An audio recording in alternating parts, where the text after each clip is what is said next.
I was telling you yesterday, had day off playing. I said I'm gonna go to the gym, then we go hit me some balls. Told Tony, I said, give her a kiss. All right, babe, I'll see you in a couple hours. Got my bag all packed, make sure I have my towel to take a shower with. Hit the button to turn the car on, nothing. I said, oh man, what's going on there? Dead battery. Then it said low battery. So I called AAA. I said, okay, I still got time. AAA said it'll be there in like 30 minutes. I said, cool. They changed the battery out. I still do it. My plan is no big deal. And so guy comes from AAA, Jerry. That's his name. Oh, Jerry. I got his name. So Jerry comes in. Jerry said, what's going on?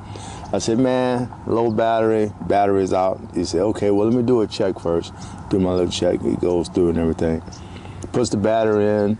He said, first he said, I'm not, he said, man, I hope it's the battery. I hope it's not your starter. I'm saying to myself, I hope it's not my starter. And the thing said low battery, so I'm praying that it's low battery. And so Jerry says, okay, I just got a reading. Your battery is only 18%, so it's probably the battery. I said, good, thank God. So I'm feeling good, feeling good. Puts the battery in, but as he's putting the battery in, we started talking. And he plays music. I think he plays the drums. Plays in a couple of bands and everything like that. And we just started telling stories and said, yeah, man, Elgin, wouldn't be for God, man, I wouldn't be here. I wouldn't be here, man. His grace and his mercy has carried me for my entire life. He says, I'm in the band, and you've seen a lot of stuff. People do a lot of drugs, and he said back when I was playing, he said, man, I used to drink a lot. He said, let me tell you something, I was a good alcoholic. he said, dude, I was a good alcoholic, man. He said, but I haven't had a touch of alcohol in 36 years. Man, that's a long time. 36 years. And he said, look, this is what he said. He said, I'm not a Bible thumper. I'm not gonna beat people upside the head. I go to church here and there. He said, but I know, from my experience, I know God is with me. I said, man, and so that kind of speaks to what you're talking about. Those testimonies, those testimonies. There's a lot of them out there, and some people. What I was more happy about was that he was not afraid. He wasn't holding back. He wasn't afraid to just say, hey, man, God is with me. God, and a lot of people are nervous. A lot of people get scared. They think they're gonna offend someone by talking about God. And like I said, as Christians, we can't be like that. We have to be strong enough to understand that. Look, all we got to do is open our mouth. God will do the rest. Especially here in our country, where we can speak freely about God and just Jesus, and we can speak freely, where other countries you can't do that. You get locked up or killed. I agree. And see, we have freedom to do that, and it's sad that we don't do more of that. Wow, but hearing about that, that's what I'm talking about. Because who does Jesus want you to be? People always say, I'm trying to be good for Jesus. I'm trying to do this for God. I'm trying. The funny thing is, God just wants you to be who you are. Yeah. See, God just wants you to be who you are. God knows who you are. Just be yourself. Yeah. Just be who you are. And see, we keep forgetting. It hurts me because we keep forgetting. God's the one who makes the change. We can't change. Yeah. See, God's the one who makes a change in us. See, it's not us. See, people, I'm trying to be better. You can try all you want. God says, I will make the change. You know what I want you to do? You just be you. Be you. Be you. Whatever that means to you, be you. Be yourself. Yeah. Well, myself, I'm making the change. You be yourself. That's it. Because you're the witness that I need you to be right where you are, right around the people that you come in contact with, because this person ain't going to come in contact with them. Yeah. Like I always say, the folks you talk to, I never will see them people. You won't see them. And the people I get to talk to, I won't see them. You will never see them. They won't be asking me those questions. No. They're asking you. No. Because I don't have the answer. Well, I ain't got the answer either. God got the answer. He shares with me, and I share. So Jerry puts the battery in, And after we had the good conversation about God, Jerry puts the battery in. He said, all right, Elgin, go ahead and start your car, man. I go in there, push the button, click. We look at each other. I Google it real quick. He said, well, sometimes the fob has to be reset. That's what we're hoping, that the fob has to be reset. Okay. So we tried to reset the fob. And finally, the fob reset it, started opening the doors, opening the trunk and everything. Hit it, click. So I got on my phone. How do you know if you have a bad starter? Kevin, first line, if you hear a click, if you hear, I'm like, first line. If you hear a click when you're trying to start, oh man, that was funny. But here's I think the beautiful part about it was that, I guess beautiful, I paid for a battery. I still can't drive my car, but I needed a. Well, you got a new battery. I got a new battery, but the thing about it though, the funny part, having that conversation with Jerry, man, I don't know, it calmed me down. And so I just left the car there, and I had my wife's car. I said, babe, let me use your car. I'm going to go to the gym. Then all of a sudden, you know what? I'm not even going to the gym. It's already 3 o'clock. I said, I'm just going to go hit me some golf balls. And I wasn't upset. I wasn't upset or nothing. I said, well, ain't nothing I can do right now. What can I do? And that starter going to cost money. Exactly, it's going to cost money. And you just calm. I just say, what can I do? What can I do? Jerry's getting ready to leave. Jerry said, Elgin, man, I feel like I've been knowing you a long time. I said, yeah, Jerry, we had about 45 minutes together. About 45 good minutes. But you know what? Talking about God. Exactly. Because God does that. He gives the increase. He gives all that. Yeah. And it's funny, when you meet people who are sincere about God, it sounds like Jerry was, because Jerry didn't give you the song and dance about church. No. He didn't tell you, he ain't quote no scriptures. He said, look, this is how I was. Yeah. This is what God did for me, and I know there's a God. Exactly. Yeah, and I go to church every now and then, but I know what God does for me, and I know there's a God, mercy and grace. That's so important. Kevin, he says something really interesting. He says, Elgin, I have faith because I went through something, and so God basically showed me what he could do. I went through something, but he said, you know the people I admire? The people who have not gone through nothing and still have faith. I said, wow, I never heard it like that. I never even thought about that. Meaning that there's some people in this world who are walking around, they haven't gone through anything. They haven't gone through any rough times or what have you, but they still have faith in God.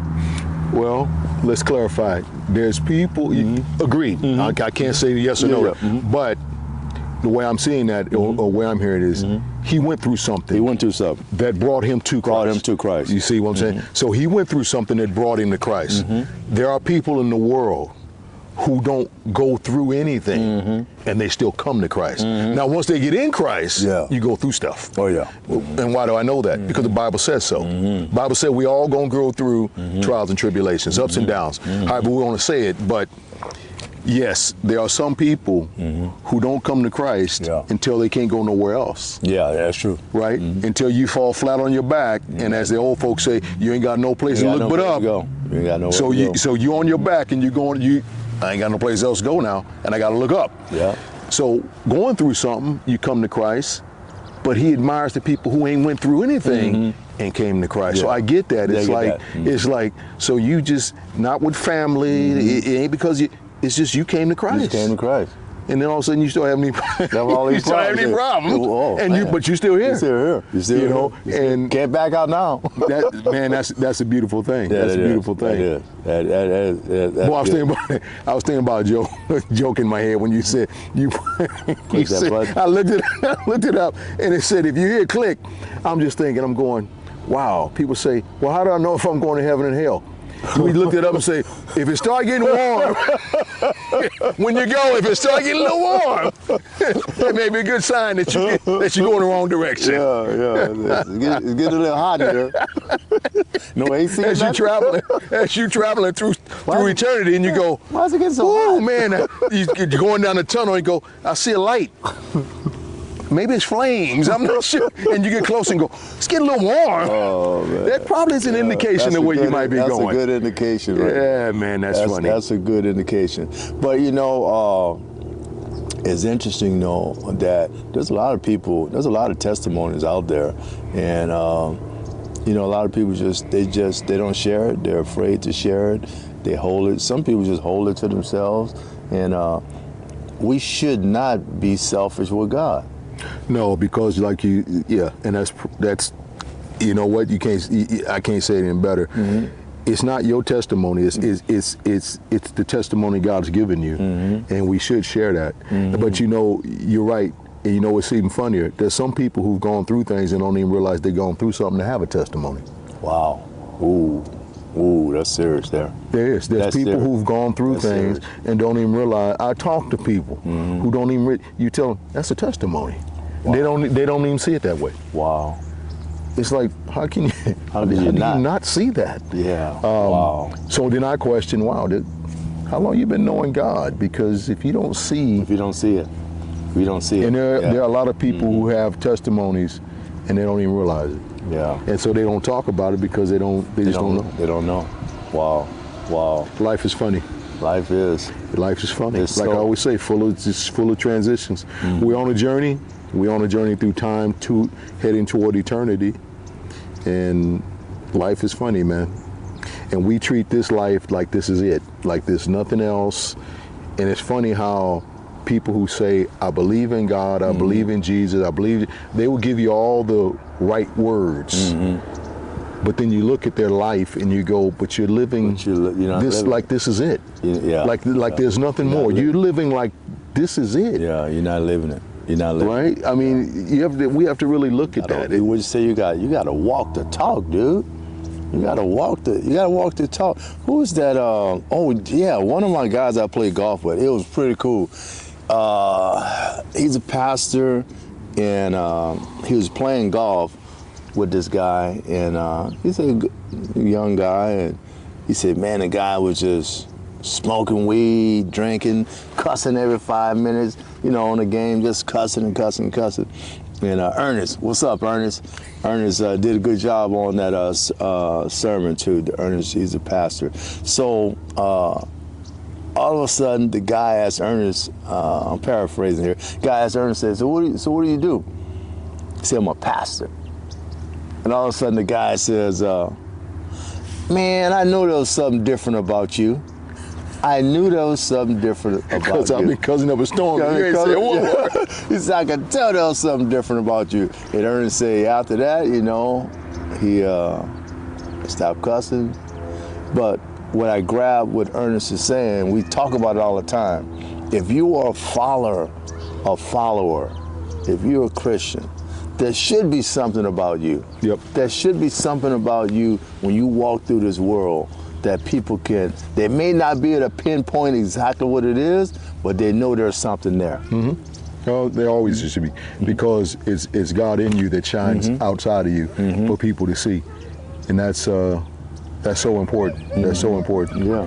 Man, he shouldn't have been. Well, if he knew something was different, he shouldn't have been doing all that cussing, Peter. Yeah, exactly. Like Peter, just gonna keep all this cussing up. Exactly. Yeah. What is wrong with you, Peter? Yeah, exactly. He knew something was different. He could feel it, but he just couldn't pinpoint it. I could feel something. But you still cussing. As he's drinking and cussing. Drinking and cussing. Just drinking and cussing. Drinking and cussing all day. Then finally, what do you do? And the funny, here's a similar golfer too. And the funny part about that to me, golfers can be frustrating. Right.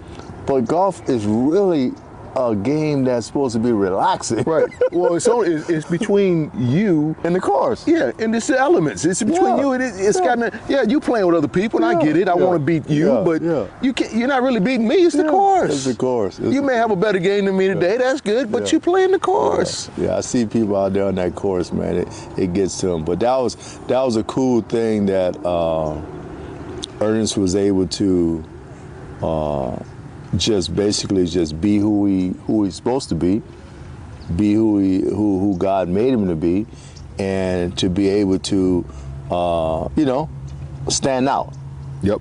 So to speak, stand out enough where the guy, even though he might have been a little drunk and a little high, He still recognized. He still recognized something different about something you. different about you. And who knows what happened to that guy after he left? Who knows where his mind went?